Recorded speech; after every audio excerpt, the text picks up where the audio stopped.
이 나라는 절대 길들여지지 않는 맹수입니다. 자신들의 입맛대로 주무를 수 있다고 믿었던 전략가들이 내뱉은 이 한마디는 비명이자 자백이었습니다. 명분과 채찍으로 길들이려 했던 그 모든 계산이 왜 이 나라 앞에서는 모두 무너져 내렸던 걸까요? 뉴욕의 모든 빌딩들을 쓸어담던 포식자 일본조차 미국의 망치질 한 번에 녹아내렸습니다. 그런데 이 나라는 절대 무릎 꿇지 않습니다. 오히려 때릴수록 더 단단해지며 상대의 숨통을 죄옵니다. 바로 한국에 대한 이야기입니다. 강대국들이 이제 한국은 끝났다며 계산기를 두드릴 때 그 계산기 자체를 부셔버린 이 독종 같은 나라의 생존 방식, 한국을 적으로 돌리면 얼마나 잔혹한 대가를 치르게 되는지 지금부터 그 소름 돋는 반전의 기록을 들려드리겠습니다. 영상을 시청하신 후 마음에 드신다면 좋아요와 구독 버튼을 꼭 눌러주세요. 여러분의 관심이 저에겐 큰 힘이 됩니다. 그럼 바로 시작하겠습니다. 미국이 당신네 나라를 못살게 굽니까? 끊임없이 견제하고 길들이려 하나요? 축하합니다. 그건 당신들의 나라가 미국이 두려워할 만큼 강하다는 의미입니다. 그런데 미국의 견제 생각보다 만만치 않습니다. 미국은 경쟁국이 눈에 보일 정도로 따라오는 걸 극도로 경계합니다. 그래서 따라오지 못하게 주저앉혀버리죠. 그런데 어떤 나라에게는 이 견제가 아무 의미가 없습니다. 오히려 그 나라를 더 강하게 만들 뿐이죠. 바로 한국에 대한 이야기입니다. 저는 로버트 스톤입니다. 미국 아이비리그 정치학과 석좌 교수이자 백악관 국가안보실에서 전략자문관으로 일했던 사람입니다. 오늘 제가 이 자리에서 꺼내려는 이야기는 워싱턴에서는 입 밖에 내기 불편한 진실입니다. 미국이 수십 년간 가장 집요하게 견제해온 나라가 놀랍게도 미국의 동맹이라는 사실입니다. 자, 여러분에게 먼저 질문 하나 드리겠습니다. 미국은 필리핀의 농업 정책에 간섭할 것 같습니까? 이집트의 환율을 두고 밤잠을 설칠 것 같습니까? 파키스탄의 반도체 산업을 감시할 것 같습니까? 그렇지 않습니다. 미국은 그 나라들의 매년 수십억 달러의 원조를 퍼붓지만 그들이 성장하는 것에 대해서는 아무런 경계심이 없습니다. 왜냐고요? 그 나라들은 미국의 패권을 위협할 근육 자체가 없기 때문입니다. 미국이 진심으로 견제하는 나라는 무너질 위험이 있는 나라가 아닙니다. 너무 강해져서 통제가 안 될 것 같은 나라입니다. 그리고 그 기준으로 보면 대한민국은 미국이 가장 오랫동안 가장 집요하게 눈을 떼지 못한 나라입니다. 숫자로 말씀드리죠.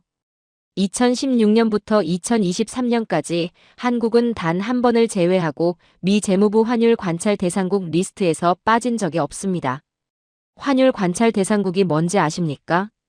쉽게 말하면 이겁니다. 우리 눈에 띌 만큼 달러를 너무 많이 벌어가고 있으니 계속 지켜보겠다는 미국의 경고장입니다. 한국의 수출 흑자가 미국 국내 총생산의 2%를 넘어설 만큼 압도적이었기 때문에 받은 꼬리표죠. 이게 8년 중 7년입니다. 한 학생이 물었습니다. 교수님, 환율 감시 정도는 그냥 행정적인 절차 아닌가요?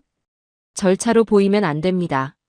미 상무부 산하산업안보국은 한국 반도체 기업들의 중국 공장 장비 반입을 통제하기 위해 수백 명 규모의 전담 심사 인력을 운용하고 있습니다.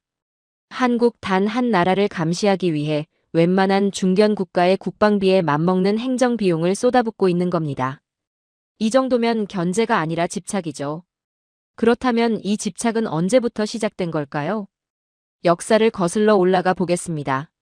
1989년에는 한국의 컬러 텔레비전과 반도체 수출이 급증하자 250% 이상의 반덤핑 관세를 들이밀며 한국전자 산업의 싹을 잘라내려 했습니다.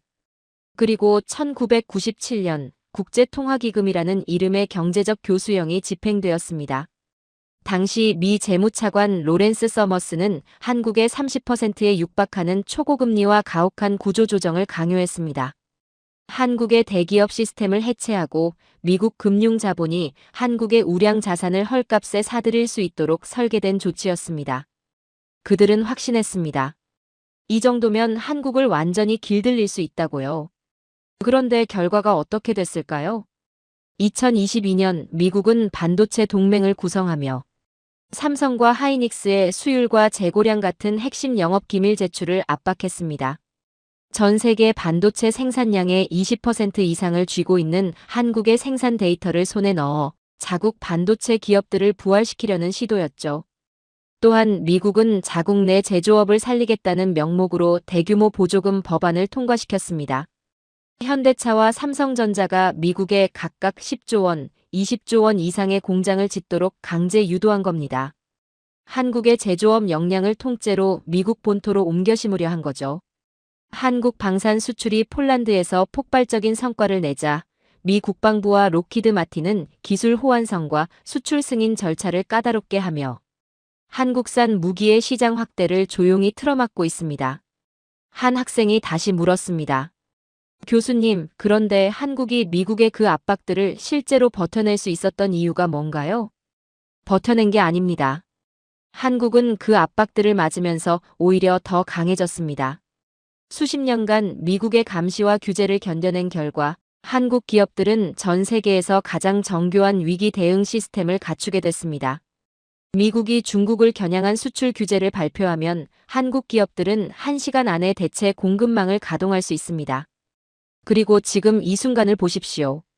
미국의 최신 전투기 부품, 해군 함정의 특수 강판, 전기차 배터리, 인공지능 반도체에 들어가는 고대 역폭 메모리. 이것들 중 한국산 없이 만들 수 있는 게 단 하나라도 있습니까? 없습니다. 단 하나도 없습니다. 워싱턴에서 아무리 화려한 첨단 정책을 발표해도 삼성과 현대와 하이닉스의 결재 없이는 그 정책은 종이 조각에 불과합니다. 미국이 한국을 규제하면 할수록 역설적으로 미국 자신이 한국에 더 깊이 종속되는 구조가 만들어진 겁니다. 이제 전 세계 전략가들은 공포 섞인 목소리로 묻기 시작했습니다. 우리는 지금 한국을 견제하고 있는 건가? 아니면 한국의 기술 없이는 단 하루도 버틸 수 없는 중독 상태에 빠진 건가? 워싱턴이 한국을 견제한다는 것은 이미 하나의 공식 선언입니다.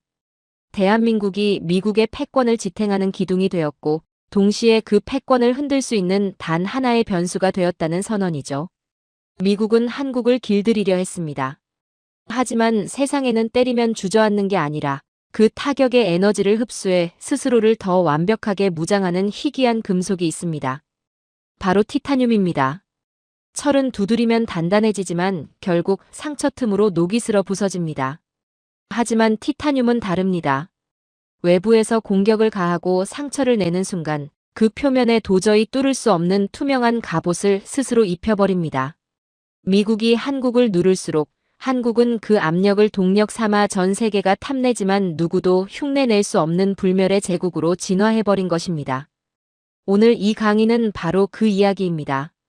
대한민국이 받아온 가혹한 견제의 흉터들이 어떻게 세계를 지배하는 티타늄 갑옷으로 변했는지 지금부터 하나씩 증명해드리겠습니다. 자, 이제 본격적으로 들어가겠습니다. 미국이 한국을 길들이려 한 방법은 크게 세 가지였죠. 미사일로 묶고 돈으로 협박하고 환율로 짓누르는 것이었습니다. 그런데 결과가 어떻게 됐을까요? 세 가지 모두 처참하게 실패했습니다. 아니, 실패를 넘어서 오히려 한국을 더 강하게 만드는 촉매제가 되어버렸죠. 오늘은 그 믿기 힘든 역전의 기록을 하나씩 보여드리겠습니다. 먼저 미사일 이야기부터 시작하겠습니다. 1979년 미국은 한국의 미사일 사거리를 180km로 묶어버리는 지침을 강요했습니다. 서울에서 쏘면 평양 근처에도 닿기 힘든 거리죠. 그런데 여러분, 미국이 왜 하필 이 숫자를 정했는지 아십니까? 이 숫자 안에는 미국의 세 가지 속셈이 숨어 있습니다. 첫째는 통제였습니다. 당시 박정희 대통령은 자주국방 의지가 대단했죠. 우리 손으로 핵을 만들고 미사일을 만들겠다고 선언했습니다. 미국 입장에서는 한국이 너무 강한 미사일을 가지면 미국 허락 없이 북한을 공격하거나 중국과 소련을 자극해 큰 전쟁이 터질까봐 겁이 났던 겁니다. 그래서 딱 평양 근처까지만 날아가는 거리로 발을 묶어버린 거죠. 둘째는 장사였습니다. 미사일은 현대전의 꽃입니다. 한국이 좋은 미사일을 스스로 만들면 미국의 비싼 무기를 살 이유가 없어지죠. 너희는 만들지 마, 우리가 지켜줄게. 이 말은 사실 우리가 파는 물건만 계속 사라는 장사꾼의 속삭임이기도 했습니다. 셋째는 중국 눈치였죠. 한국이 1000km, 2000km 날아가는 미사일을 가지면 중국 베이징까지 사정권에 들어옵니다. 미국은 한국을 중국을 막는 방패로만 쓰고 싶었지, 한국이 직접 중국의 심장을 겨누는 창이 되는 걸 원치 않았던 겁니다. 180km라는 숫자는 한마디로 울타리 안에 가둔 사냥개의 목줄 길이였습니다. 미국은 한국이 짓기만 하길 원했지, 스스로 사냥하는 걸 원치 않았던 거죠. 한 학생이 물었습니다. 교수님, 그러면 한국은 그냥 그 제안을 받아들인 건가요? 받아들인 게 아닙니다. 한국은 그 제안 안에서 미국이 전혀 예상하지 못한 방향으로 움직였죠. 사거리를 늘릴 수 없다면 탄두의 무게를 끝까지 끌어올리기로 한 겁니다. 한국의 기술자들은 그 짧은 거리 안에서 세계 최고 수준의 정확도를 연구했습니다. 족쇄가 풀리는 날만 기다리며 칼을 갈았던 거죠. 500kg에서 시작된 이 집착은 1톤, 2톤을 거쳐 마침내 8.5톤이라는 전 세계 누구도 상상하지 못한 괴물을 탄생시켰습니다. 현무5입니다. 탄두 하나의 무게가 아파트 한 채의 무게와 맞먹습니다. 이 미사일이 지면에 박히는 순간 발생하는 충격 에너지는 미국이 그토록 막으려 했던 핵폭탄의 위력을 핵없이 구현해버립니다. 지하 100m 깊이의 벙커도 순식간에 쑥대밭이 되죠. 미국은 경악했습니다. 자신들이 채운 족쇄가 오히려 한국을 전 세계에서 가장 강력한 재래식 미사일 보유국으로 만들어버렸다는 사실을 깨달은 겁니다. 그래서 미국은 결국 2021년 42년간 유지해온 미사일 지침을 스스로 폐기했습니다. 그런데 여기서 한 가지 짚고 넘어가야 할 게 있습니다. 미국이 왜 족쇄를 풀어줬는지 그 진짜 속내 말이죠. 미국이 갑자기 한국이 가여워서 풀어준 게 아닙니다. 세 가지 이유가 있었습니다. 첫째, 중국의 턱 밑에 가장 날카로운 칼을 받기 위해서였습니다. 미국이 직접 중국 앞바다에 미사일을 배치하자니 전쟁 위협이 너무 큽니다. 그래서 계산한 겁니다. 한국아, 이제 사거리 족쇄 풀어줄 테니 내가 직접 1000km, 2000km 날아가는 미사일을 만들어라. 미국이 직접 칼을 들기 부담스러우니 세계 최고의 미사일 기술을 가진 한국에게 판을 깔아준 겁니다. 중국의 심장 베이징을 한국 미사일 사정권에 넣어버린 거죠. 둘째, 미국의 무기고가 텅 비었기 때문입니다. 미국은 첨단 미사일 설계는 잘합니다. 하지만 막상 전쟁이 터졌을 때 수만 발을 빠르고 싸게 대량으로 찍어낼 공장이 부족합니다. 전 세계에서 미사일을 가장 정밀하고 빠르게 대량 생산할 수 있는 나라는 대한민국뿐이죠. 우리는 머리만 쓸게, 몸통은 한국 내가 맡아라. 미국은 한국을 자유진영의 거대한 미사일 공장으로 써먹기 위해 구시대적 규제를 던져버린 겁니다. 셋째, 더 이상 억누를 수 없는 수준에 도달했기 때문입니다. 사거리를 묶어놨더니 탄두 중량을 괴물처럼 키워버리는 나라를 보면서 미국은 깨달았습니다. 이제 더 이상 막을 수도 없고 막아서도 안 된다. 차라리 족쇄를 다 풀어주고 우리 편으로 확실히 만드는 게 이득이다. 한국의 실력에 미국이 백기를 든 겁니다. 이제 두 번째, 방위비 협상 이야기를 해보겠습니다. 미국은 기존 방위비의 5배가 넘는 6조 원을 내놓으라고 협박했습니다. 주한미군을 철수하겠다는 카드까지 꺼내들면서 말이죠. 보통의 나라라면 벌벌 떨며 지갑을 열었을 겁니다. 그런데 한국은 전혀 다른 계산을 하고 있었죠. 한국은 비굴하게 매달리는 대신 미국의 허를 찌르는 반격으로 맞섰습니다. 먼저 국산화 카드를 꺼냈습니다. 미국산 무기에 의존하니까 미국이 갑질을 한다는 걸 뼈저리게 느낀 한국은 그 돈을 미국에 주는 대신 자주포, 미사일, 전투기 개발에 쏟아부었습니다. 미군 없어도 우리 스스로를 지킬 힘을 갖겠다는 의지를 행동으로 보여준 거죠. 다음으로 지정학적 인질 카드를 꺼냈습니다. 한국은 냉정하게 계산기를 두드렸습니다. 평택 미군 기지는 세계 최대 규모이고 한국이 없으면 미국의 대중국 전초기지가 사라집니다. 우리가 돈 안 내서 미군이 나가면 미국의 태평양 패권도 흔들린다는 배짱 외교로 판을 뒤흔들었죠. 마지막으로 무기 구매 중단 카드를 꺼냈습니다. 방위비로 6조 원을 가져가면 미국에서 사오는 수조 원어치의 무기 구매를 줄이겠다고 압박했습니다. 미국 무기업체들이 오히려 백악관에 항의하게 만든 돈의 역설 전략이었죠. 결국 미국은 6조 원 요구를 포기하고 합리적인 수준에서 손을 들 수밖에 없었습니다. 하지만 진짜 소름 돋는 건 그 다음입니다. 이 협상을 계기로 한국은 고체 연료 사용 제한을 해제시켰습니다. 여러분, 고체 연료가 왜 중요한지 아십니까? 액체 연료 미사일은 발사 전에 수시간 동안 연료를 주입해야 합니다. 그 시간 동안 적에게 노출되죠. 하지만 고체 연료 미사일은 다릅니다. 언제든지 즉시 은밀하게 아무도 모르게 발사할 수 있습니다. 이것이 해제된 순간 한국은 사실상 대륙간 탄도 미사일 기술의 문을 열어버린 겁니다. 우주 로켓 고체 연료 제한도 함께 풀렸습니다. 이 결정 하나가 한국형 정찰 위성과 독자 발사체 기술의 폭발적인 성장으로 이어졌죠. 미국은 6조 원짜리 고지서를 내밀었다가 정작 수백조 원의 가치를 지닌 전략 자산을 한국에 내준 꼴이 됐습니다. 그리고 지금 이제는 거꾸로 한국에 제발 같이 미사일 만들자며 기술 동맹을 요청하고 있습니다. 우리 배 좀 수리해달라며 손을 내밀고 있죠. 족쇄를 채웠던 자들이 이제는 그 기술을 빌려달라고 애원하는 꼴입니다. 이제 세 번째 환율 압박 이야기입니다. 미국은 끊임없이 원화 가치를 올리라고 압박했습니다. 한국 제품의 가격을 강제로 올려 미국 시장에서 경쟁력을 떨어뜨리려는 계산이었죠. 실제로 가격 경쟁력이 약해지는 건 사실이었습니다. 그런데 한국 기업들이 선택한 답은 아무도 예상하지 못한 것이었죠. 가격으로 싸우는 걸 포기하고 가격과 상관없이 살 수밖에 없는 물건을 만들기로 한 겁니다. 삼성과 LG가전은 미국 가전시장 점유율 35%를 넘어섰습니다. 미국의 월풀이 보복 관세를 요청해도 미국 소비자들이 한국 제품만 찾는 현실을 바꿀 수가 없었죠. 현대차는 제네시스 브랜드를 앞세워 대당 판매 단가를 비약적으로 끌어올렸습니다. 환율이 불리해도 비싸고 좋은 차라는 인식이 박히면서 역대 최고 영업이익을 갈아치웠죠. 미국이 가격으로 발목을 잡으려 했는데 한국 기업들은 아예 가격이 문제가 안 되는 영역으로 올라가 버린 겁니다. 미국이 헬기 핵심 기술 제공을 거부하자 한국은 헬기에서 자살 폭격 드론을 사출하는 세계 최초의 기술을 독자적으로 완성해버렸습니다. 미국이 핵연료 재처리를 금지하자 한국은 미국이 아직도 해결하지 못한 핵폐기물 처리 기술을 먼저 완성해버렸죠. 미국이 반도체 장비 공급을 조이자 한국은 같은 장비로 20% 더 높은 수율을 뽑아내는 공정 기술을 만들어버렸습니다.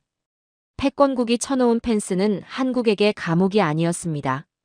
뛰어넘어야 할 기준선이었고 그 선을 넘는 순간 한국은 더 이상 그들이 통제할 수 없는 존재가 되어 있었죠.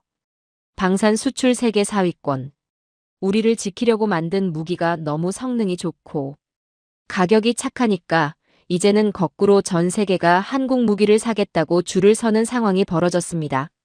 미국의 울타리를 치우려 해도 이미 늦었습니다.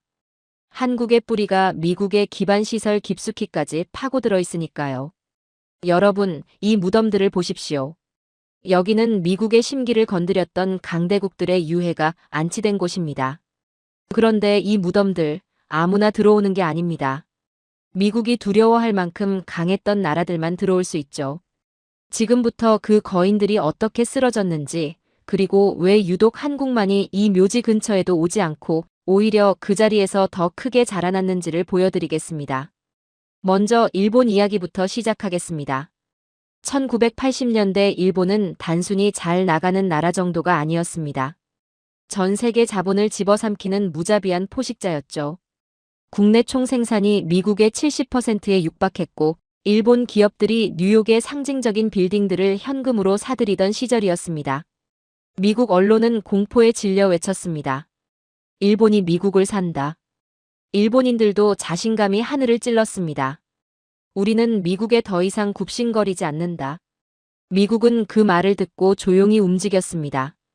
1985년 뉴욕의 플라자 호텔로 일본 외상을 불렀습니다. 단 하룻밤의 회의였죠. 그 하룻밤 동안 엔화 가치가 2배로 폭등했습니다. 수출로 먹고 살던 일본 경제의 숨통이 끊겨버린 겁니다. 그게 끝이 아니었죠. 세계 반도체 시장 점유율 50%를 넘기던 일본 반도체를 죽이기 위해 미국은 강제 협정을 맺었습니다. 일본 내 미국산 반도체 점유율을 20%로 강제 할당하고 보복 관세 100%를 때렸습니다. 거기다 일본이 윈도우에 대항해 만든 독자 운영체제의 트론이 전 세계 표준이 되려 하자 미국은 이를 무역법 위반 항목에 넣어 아예 폐기시켜버렸습니다. 그 순간 일본은 소프트웨어 주권을 영원히 잃었죠. 결과가 어떻게 됐을까요? 일본은 그 후로 30년을 잃어버렸습니다. 전 세계 자본을 집어삼키던 포식자가 미국의 서명 한 번에 30년 동안 제자리를 맴돌게 된 겁니다. 프랑스 이야기도 해보겠습니다. 알스톰이라는 회사를 아십니까? 한국의 고속열차 기술을 처음 가르쳐준 회사예요. 프랑스의 에너지 자존심이자 핵심 전략 산업이었죠. 2013년 미국 법무부는 뉴욕 공항에서 알스톰의 임원 프레데릭 피에루치를 전격 체포했습니다. 부패 혐의였습니다. 10년형을 선고받을 수 있다는 공포 속에 프랑스 정부는 흔들렸죠. 결국 프랑스는 알스톰의 에너지 부문을 미국 기업에 단돈 124억 유로에 넘겨야 했습니다. 프랑스 원전의 핵심 기술 주권이 미국으로 넘어간 역사적 치욕이었죠. 임원 한 명을 인질로 잡아 국가의 전략 산업을 통째로 빼앗아 간 겁니다. 독일은 어땠을까요? 독일 제조업의 상징 폭스바겐이 미국 자동차 시장을 장악하려 하자 미국 환경보호청이 배기가스 조작을 폭로하며 25조 원이라는 유례없는 과징금을 때렸습니다. 이 천문학적인 벌금이 독일 자동차 산업의 재무구조를 흔들었고 독일은 내연 기관의 패권을 포기한 채 테슬라가 주도하는 전기차 시장으로 끌려 들어갔습니다. 영국도 예외가 아니었죠. 1956년 영국이 독자적으로 수에즈 운하를 공격하자 미국은 파운드화를 폭락시키겠다고 협박했습니다. 해가 지지 않는 나라라던 대영제국이 단 며칠 만에 군대를 철수하며 패권국 지위를 공식적으로 반납했습니다. 캐나다의 봄바디어는 미국 보잉의 시장을 위협하다가 292%의 보복 관세를 맞고 핵심 사업권을 단돈 1달러에 넘기고 해체됐습니다. 여러분, 지금까지 나온 나라들을 보십시오. 일본, 프랑스, 독일, 영국, 캐나다. 이름만 들어도 알만한 강대국들이죠. 이 나라들이 미국의 서류 한 장, 임원 체포 한 번, 관세 폭탄 하나에 예외 없이 무너져 내렸습니다. 그런데 말입니다. 이 묘지 한가운데에서 죽지 않고 오히려 더 거대해진 기괴한 존재가 하나 있습니다. 묘지 근처에는 얼씬도 하지 않고 오히려 그 자리에서 뿌리를 내리며 하늘 높이 자라난 나라. 바로 대한민국입니다. 한 학생이 물었습니다. 교수님, 솔직히 이상하지 않나요? 저 강대국들도 다 무너졌는데 한국이 버틸 수 있었던 이유가 뭔가요? 딱 하나입니다. 저들은 순응했고 한국은 집착했습니다. 일본이 미국의 반도체 압박에 국영 기업을 만들어 버티다 파산할 때 한국의 삼성과 하이닉스는 전혀 다른 선택을 했습니다. 압박이 들어올 때마다 오히려 치킨 게임으로 맞섰죠. 가격을 끝까지 내려 전 세계 경쟁사를 하나씩 괴멸시키는 전략이었습니다. 일본의 도시바가 쓰러졌습니다. 히타치가 무너졌죠. 미국의 마이크론조차 감히 넘볼 수 없는 메모리 점유율 70%의 성벽을 쌓아버렸습니다. 프랑스가 알스톰을 빼앗길 때 한국은 어떻게 했을까요? 알스톰이 가르쳐준 고속열차 기술을 통째로 씹어 삼켜버렸습니다. 10년 만에 국산화율 90%의 독자 모델을 만들어냈죠. 이제는 역으로 알스톰이 장악했던 시장을 한국이 뺏어가고 있습니다. 스승의 밥그릇을 제자가 가져간 겁니다. 독일이 디젤 게이트로 흔들릴 때 한국은 세계에서 가장 정교한 전기차와 배터리 공급망을 완성해 미국의 안방을 점령했습니다. 그리고 1997년을 기억하십니까?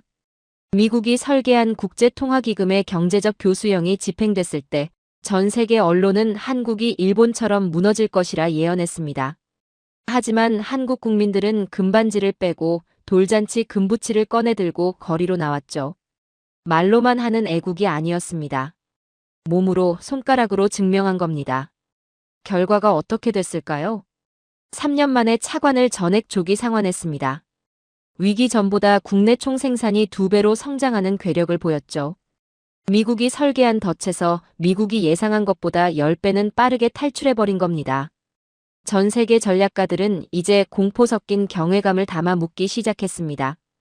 왜 한국만 무너지지 않는가? 왜 한국은 누를수록 더 강해지는가? 그 답은 명확합니다.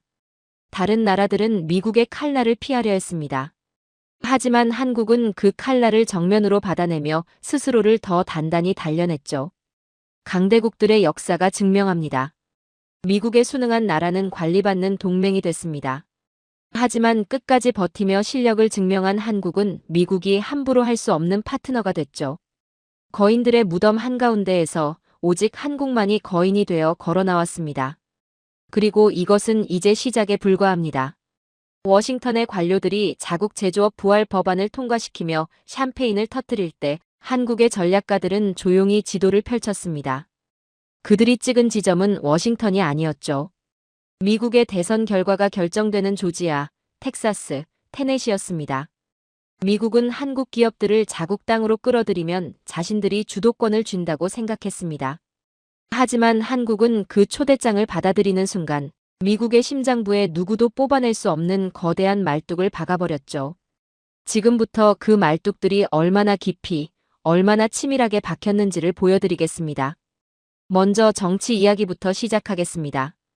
현대차그룹은 조지아주에 17조 원 규모의 전기차 전용 공장을 지었습니다. 삼성전자는 텍사스주 테일러시에 60조 원 이상을 투자해 반도체 공장을 세웠죠. SK와 LG는 켄터키, 테네시 등 미국 중부 지역에 거대 배터리 공장을 잇따라 건설했습니다.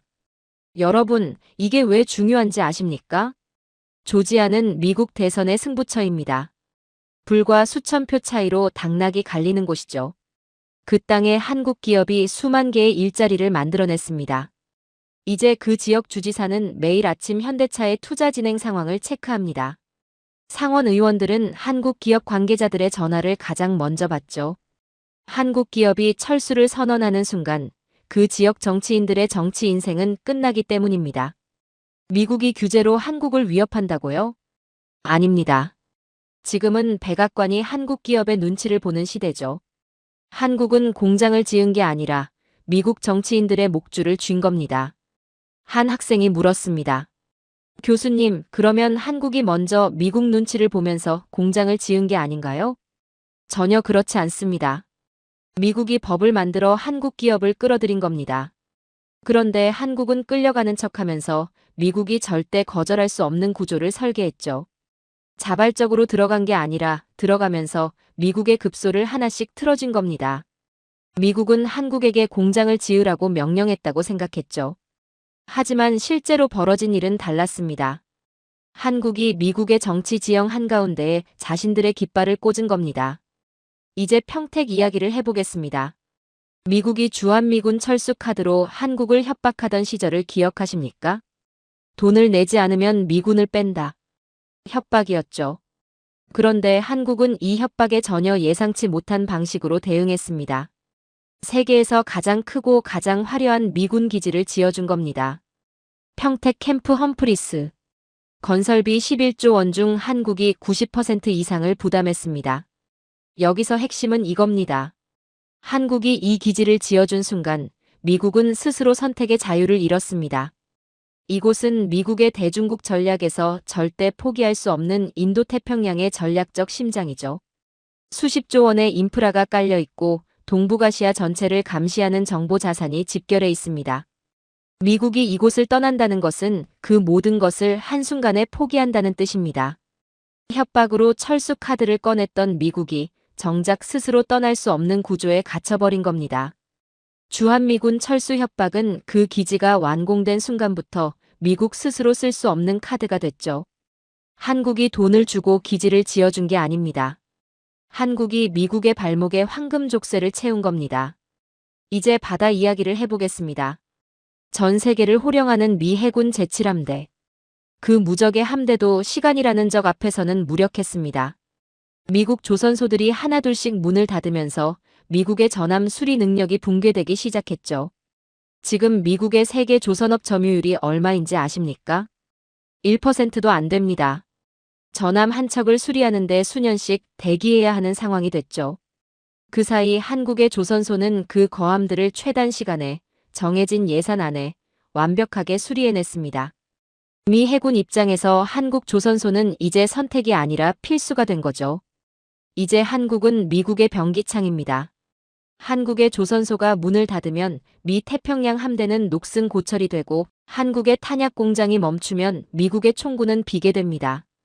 실제로 미국이 우크라이나를 지원하면서 탄약고가 바닥났을 때 전 세계에서 미군 규격의 포탄을 수십만 발 단위로 즉시 공급할 수 있는 나라는 한국뿐이었죠. 미국의 동맹 전략 전체가 한국의 탄약 공장에 달려 있었던 겁니다. 마지막으로 가장 서늘한 이야기를 해드리겠습니다. 이 강의실에 엔비디아라는 회사를 모르는 사람은 없을 것입니다. 인공지능 혁명을 이끄는 미국의 자존심이자 현재 세계에서 가장 비싼 기업 중 하나죠. 그런데 이 회사의 인공지능 반도체가 작동하려면 반드시 필요한 부품이 있습니다. 고대 역폭 메모리, 인공지능 반도체의 심장 역할을 하는 핵심 부품입니다. 전 세계 이 메모리 시장의 90% 이상을 누가 쥐고 있는지 아십니까? SK하이닉스와 삼성전자입니다. 엔비디아 최고 경영자 젠슨 황이 직접 한국을 찾아와 물량을 더 달라고 읍소하는 상황이 벌어졌죠. 미국의 인공지능 패권이라는 거대한 성벽이 한국의 메모리라는 작은 벽돌 위에 위태롭게 서 있는 형국입니다.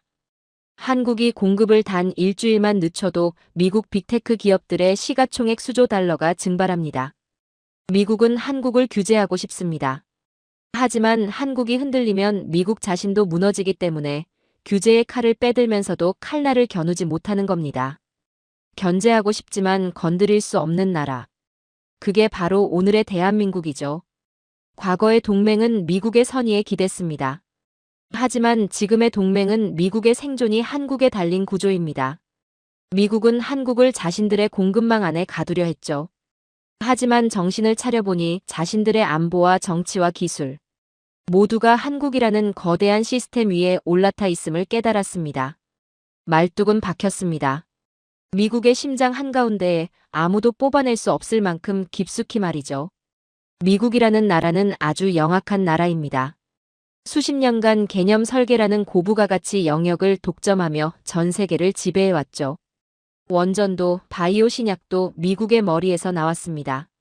미국은 믿었죠.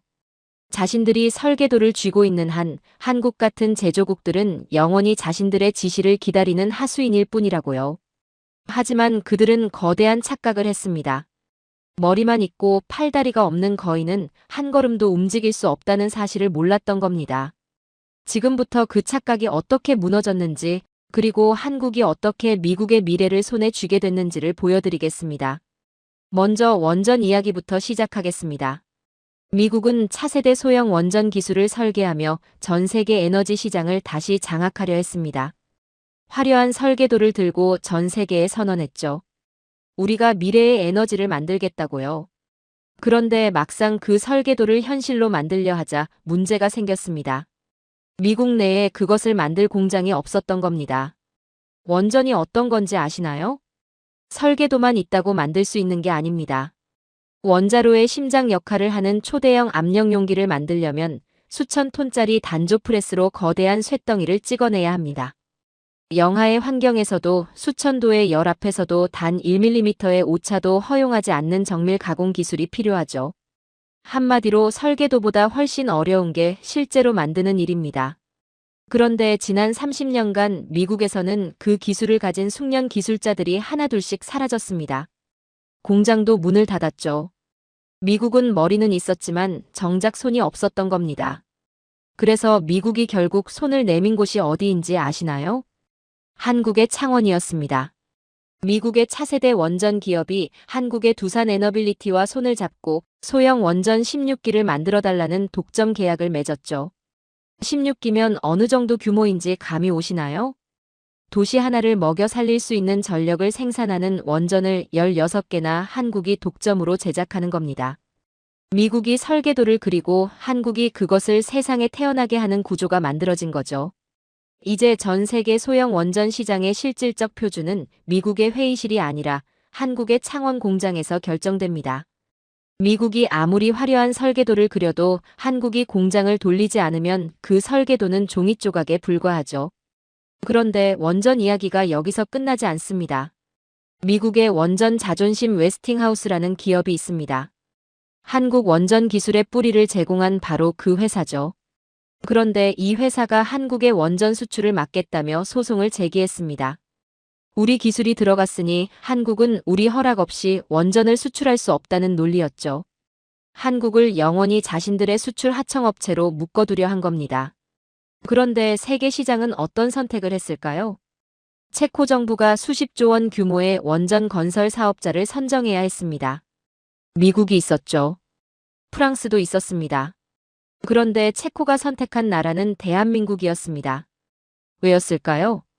미국과 유럽의 원전 기업들이 공기를 지키지 못해 수년씩 지연되고 예산을 초과하며 스스로 무너질 때 한국만이 정해진 시간과 예산 안에 완공하는 능력을 증명했기 때문입니다. 아랍에미리트 바라카 원전이 그 증거죠. 한국은 세계에서 유일하게 약속을 지키는 원전 강국이라는 걸 실력으로 보여줬습니다. 법으로 한국을 묶으려 했던 미국은 세계 시장이 한국의 손을 들어주는 장면을 속수무책으로 지켜봐야 했죠. 이제 미국은 한국과 협력하지 않으면 원전 수출 시장에서 아예 퇴출당할 위기에 처해 거꾸로 한국의 공동 수출을 제한하는 처지가 됐습니다. 이제 바이오 이야기를 해보겠습니다. 미국 정부는 바이오 의약품을 미국 내에서 만들라는 행정명령을 발동했습니다. 반도체에 이어 바이오까지 자국으로 가져오겠다는 선언이었죠. 그런데 세계 최대 제약사들의 반응이 어땠을까요? 화이자, 모더나, 로슈. 이 거대 제약사들은 미국 정부의 명령을 따르는 대신 조용히 인천 송도행 비행기에 몸을 실었습니다. 왜였을까요? 인천 송도에 있는 삼성 바이오로직스가 세계 최대 규모의 바이오 의약품 위탁 생산 공장을 운영하고 있기 때문이죠. 미국 법보다 무서운 게 한국의 품질이었던 겁니다. 한 학생이 물었습니다. 교수님, 그러면 제약사들이 미국 정부 명령을 무시한 건가요? 무시가 아닙니다. 현실을 선택한 거죠. 삼성 바이오로직스의 공장이 멈추면 미국 시민들이 먹어야 할 필수 의약품 공급이 끊깁니다.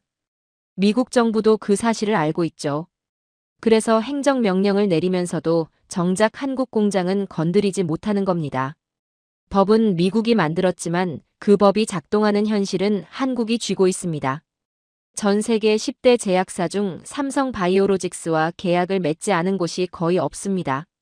미국의 신약이 세상에 나오려면 반드시 한국의 공장을 거쳐야 하는 구조가 만들어진 거죠.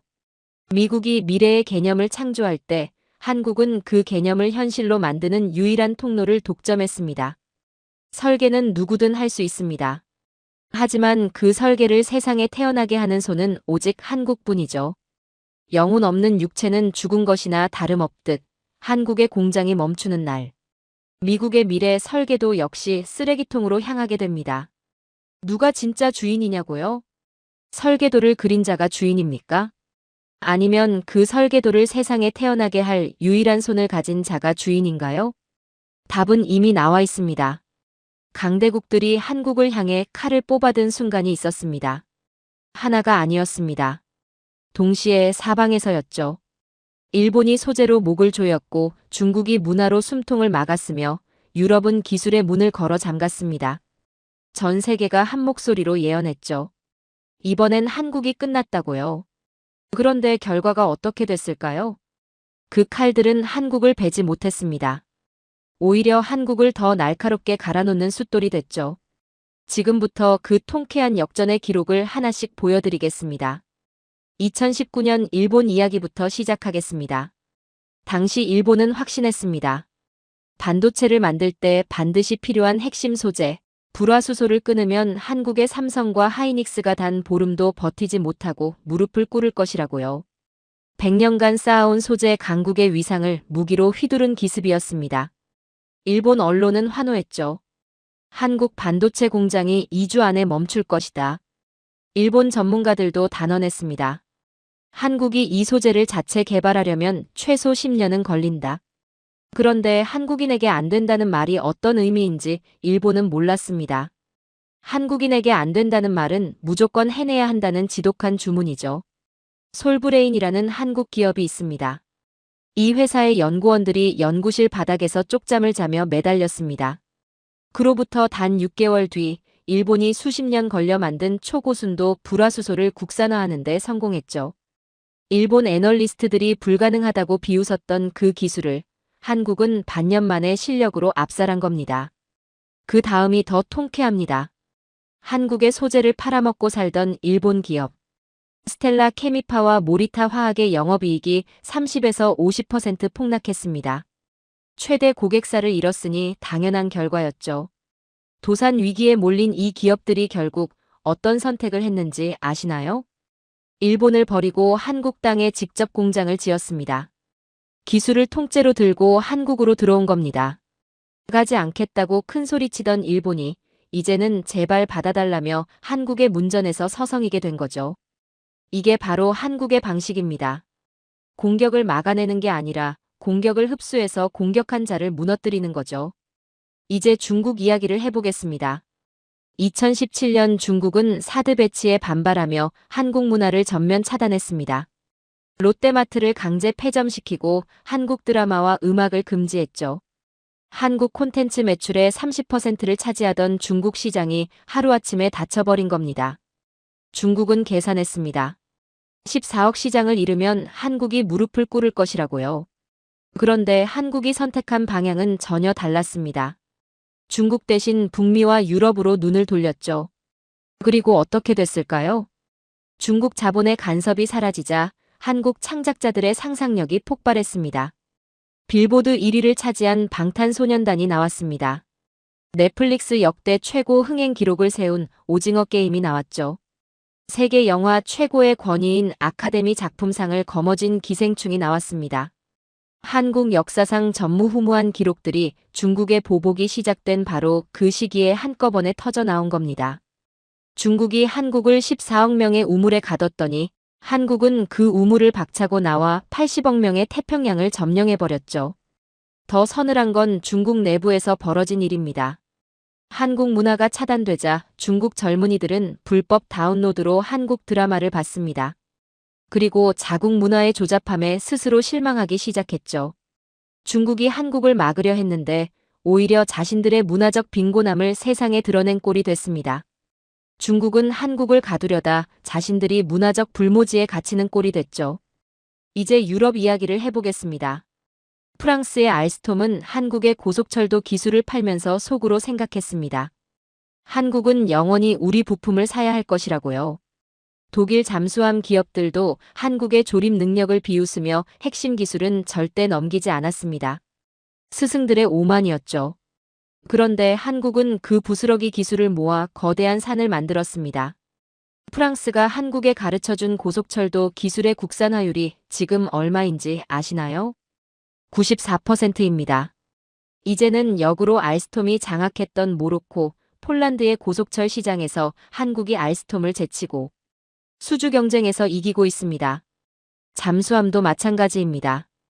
독일이 핵심 기술을 숨기며 비웃던 그 사이 한국은 3,000톤급 잠수함을 독자 설계하고 잠수함 발사 탄도미사일 수직 발사관 탑재에 성공했습니다. 세계에서 손에 꼽히는 국가만이 할 수 있는 일이죠. 그리고 지금 독일 잠수함들이 고장으로 작전 불능 상태에 빠지면 한국이 독일 잠수함을 쓰는 다른 나라들에게 직접 손을 내밉니다. 우리가 고쳐드리겠습니다. 더 좋게 개량도 해드리겠습니다. 잠수함 종주국을 자부하던 독일의 시장 점유율을 한국이 통째로 뺏어오고 있죠. 스승이 제자의 성장을 막으려 했던 과거를 후회하며 자신들의 시장이 잠식되는 처참한 현실을 지켜보고 있는 겁니다. 한 학생이 물었습니다. 교수님, 그러면 결국 한국을 공격한 나라들이 모두 손해를 본 건가요? 그렇습니다. 예외가 없습니다. 일본은 자국 기업들을 스스로 도산 위기로 몰았고 중국은 한국을 막으려다 문화적 불모지에 갇혔으며 유럽은 제자에게 자신의 시장을 내줬습니다. 강대국들이 한국을 향해 던진 부메랑은 그들의 손을 떠나는 순간 대한민국을 단련하는 무기가 됐습니다. 그리고 되돌아갈 때는 그들의 심장을 꿰뚫는 비수가 됐죠. 그들이 닫은 문은 한국에게는 벽이 아니었습니다.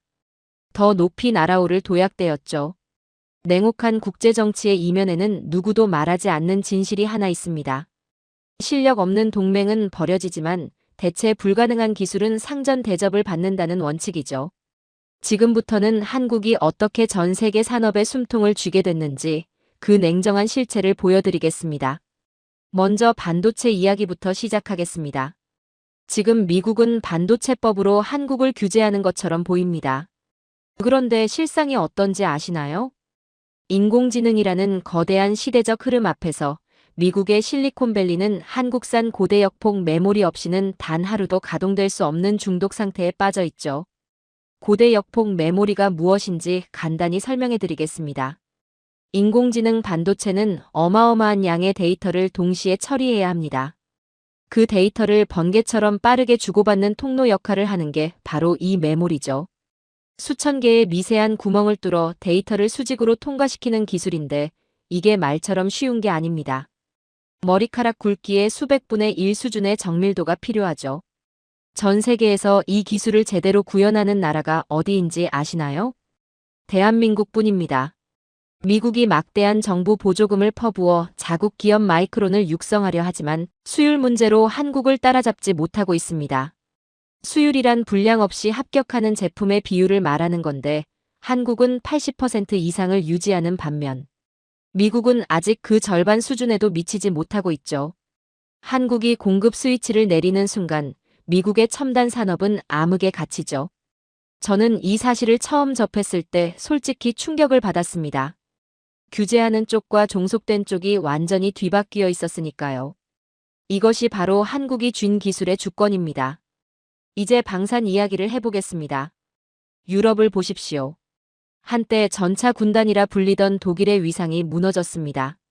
러시아의 위협 앞에서 유럽 국가들이 급하게 무기를 사려 독일의 손을 내밀었을 때 독일이 내놓은 답이 무엇이었는지 아시나요? 주문 후 인도까지 5년 이상이 걸린다는 말이었습니다. 전쟁이 코앞에 닥쳐 있는데 5년을 기다리라는 겁니다. 그때 폴란드가 눈을 돌린 나라가 대한민국이었죠. 한국의 K2 전차와 K9 자주포는 달랐습니다. 6개월 안에 실전 배치가 가능했죠.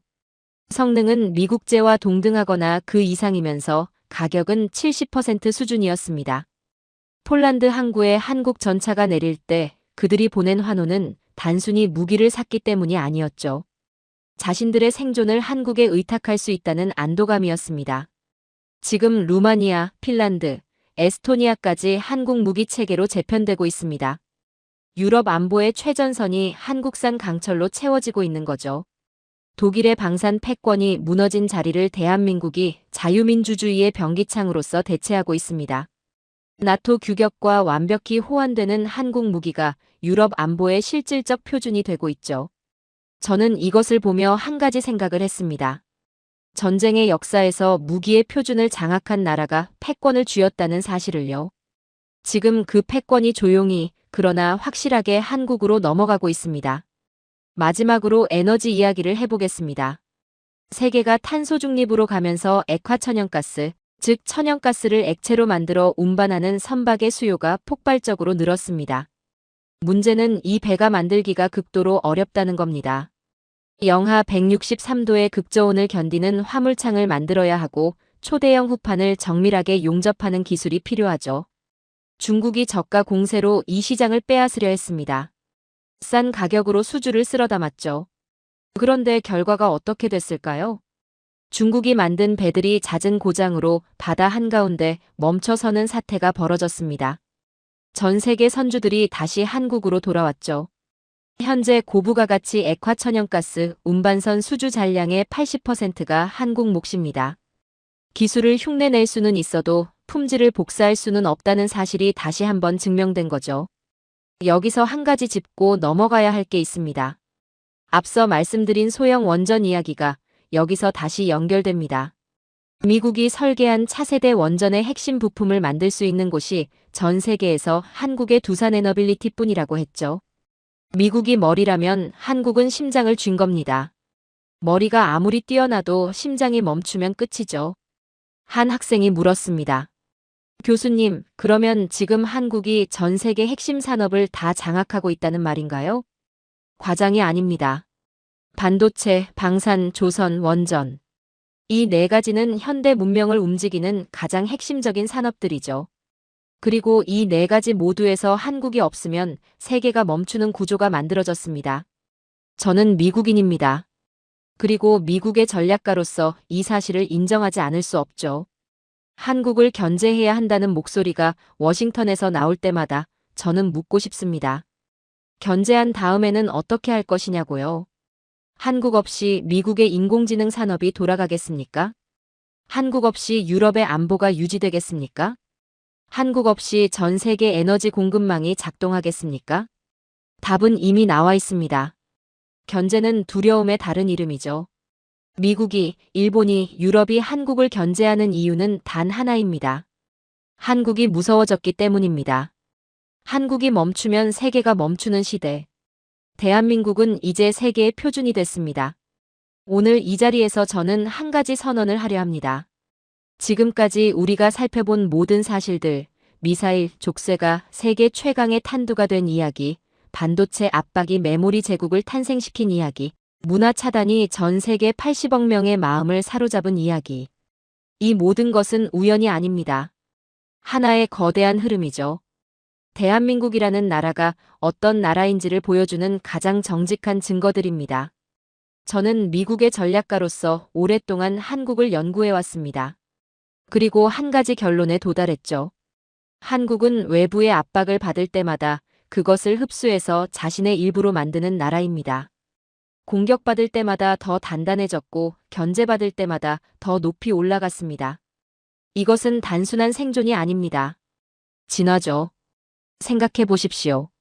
미국이 미사일 사거리를 묶어놨을 때 한국은 탄두 중량을 끝까지 키웠습니다. 미국이 반도체 장비 공급을 조였을 때 한국은 같은 장비로 더 높은 수율을 뽑아냈죠. 일본이 소재를 끊었을 때 한국은 6개월 만에 국산화를 완성했습니다. 중국이 문화를 차단했을 때 한국은 전 세계를 무대로 삼았죠. 어느 하나도 우연이 아닙니다. 한국인의 집념이 만들어낸 필연입니다. 이제 현재의 이야기를 해보겠습니다. 미국 대통령의 서명보다 한국 공장의 가동 일정이 전 세계 제약 시장에 더 큰 영향을 미칩니다. 유럽 국가들의 안보가 한국 방산 기업의 생산 능력에 달려있죠.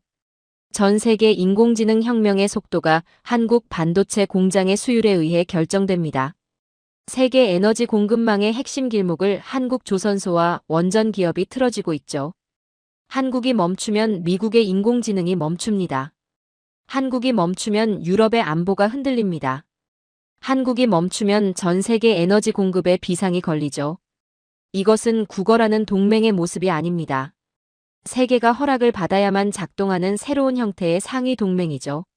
한 학생이 물었습니다. 교수님, 그러면 지금 한국이 미국보다 강한 나라가 된 건가요? 강하고 약하고의 문제가 아닙니다. 더 정확한 표현은 이겁니다. 한국은 이제 미국이 함부로 할 수 없는 나라가 됐죠. 그리고 그것이 국제 정치에서 가장 강력한 위치입니다. 두려워서 건드리지 못하는 나라. 없으면 안 되기 때문에 껴안아야 하는 나라. 그게 오늘의 대한민국이죠. 그리고 한 가지 더 있습니다. 지금 전 세계에서 한국어를 배우는 인구가 폭발적으로 늘고 있습니다. 10년 전만 해도 상상하기 힘든 일이었죠. 서구권의 젊은이들이 한국 드라마를 보고 한국 음식을 먹고 한국의 문화를 일상 속으로 끌어들이고 있습니다. 더 나아가 서구권의 경영학자들이 한국의 빠른 실행력과 정교한 완성도를 연구하기 시작했죠. 한국식 조직 문화가 효율적인 경영의 표준으로 주목받고 있습니다. 대한민국은 이제 물건만 파는 나라가 아닙니다. 어떻게 일하고 어떻게 살아야 하는가에 대한 답을 수출하는 나라가 됐죠. 경제를 수출하고 기술을 수출하고 이제는 사상과 문화까지 수출하는 나라. 이것이 제가 대한민국을 가리켜 실질적 패권국이라고 부르는 이유입니다. 저는 오랫동안 한국을 연구하면서 한 동료 교수에게 이런 질문을 받은 적이 있습니다. 한국이 정말 그렇게 특별한 나라인가? 저는 이렇게 답했습니다. 20세기에 원조를 받던 나라에서 원조를 주는 나라로 전환한 사례는 역사상 유례가 없습니다. 그리고 21세기에는 패권국들이 견제하던 나라에서 패권국들이 의존하는 나라로 전환했죠. 이 두 가지를 동시에 이뤄낸 나라는 인류 역사를 통틀어 대한민국뿐입니다. 그 동료는 한동안 말이 없었습니다. 반박할 수가 없었던 거죠. 미국이 한국을 이기는 방법이 있습니다. 중국이 한국을 넘어서는 방법이 있죠. 일본이 한국을 다시 앞서는 방법도 있습니다. 하지만 그 방법은 억압이 아닙니다. 견제도 아니죠. 역사가 이미 증명했습니다. 억압할수록 한국은 더 강해졌고 견제할수록 한국은 더 높이 올라갔습니다. 유일한 방법은 단 하나입니다. 한국의 진정한 동반자가 되어 함께 미래로 나아가는 것뿐이죠. 그것이 이 시대가 강대국들에게 내리는 냉정한 판결입니다. 지난 수십 년간 강대국들은 대한민국을 관리 가능한 동맹으로 묶어두려 했습니다. 그런데 지금 그 강대국들이 오히려 한국의 눈치를 보고 있죠. 전 세계가 한국의 공장 가동 여부를 주시하고 있습니다. 한국의 수출 일정에 촉각을 곤두세우고 있죠. 한국의 외교적 선택이 국제 정세를 바꾸는 변수가 되고 있습니다. 이것이 대한민국이 도달한 자리입니다. 오늘의 사연은 여기까지입니다.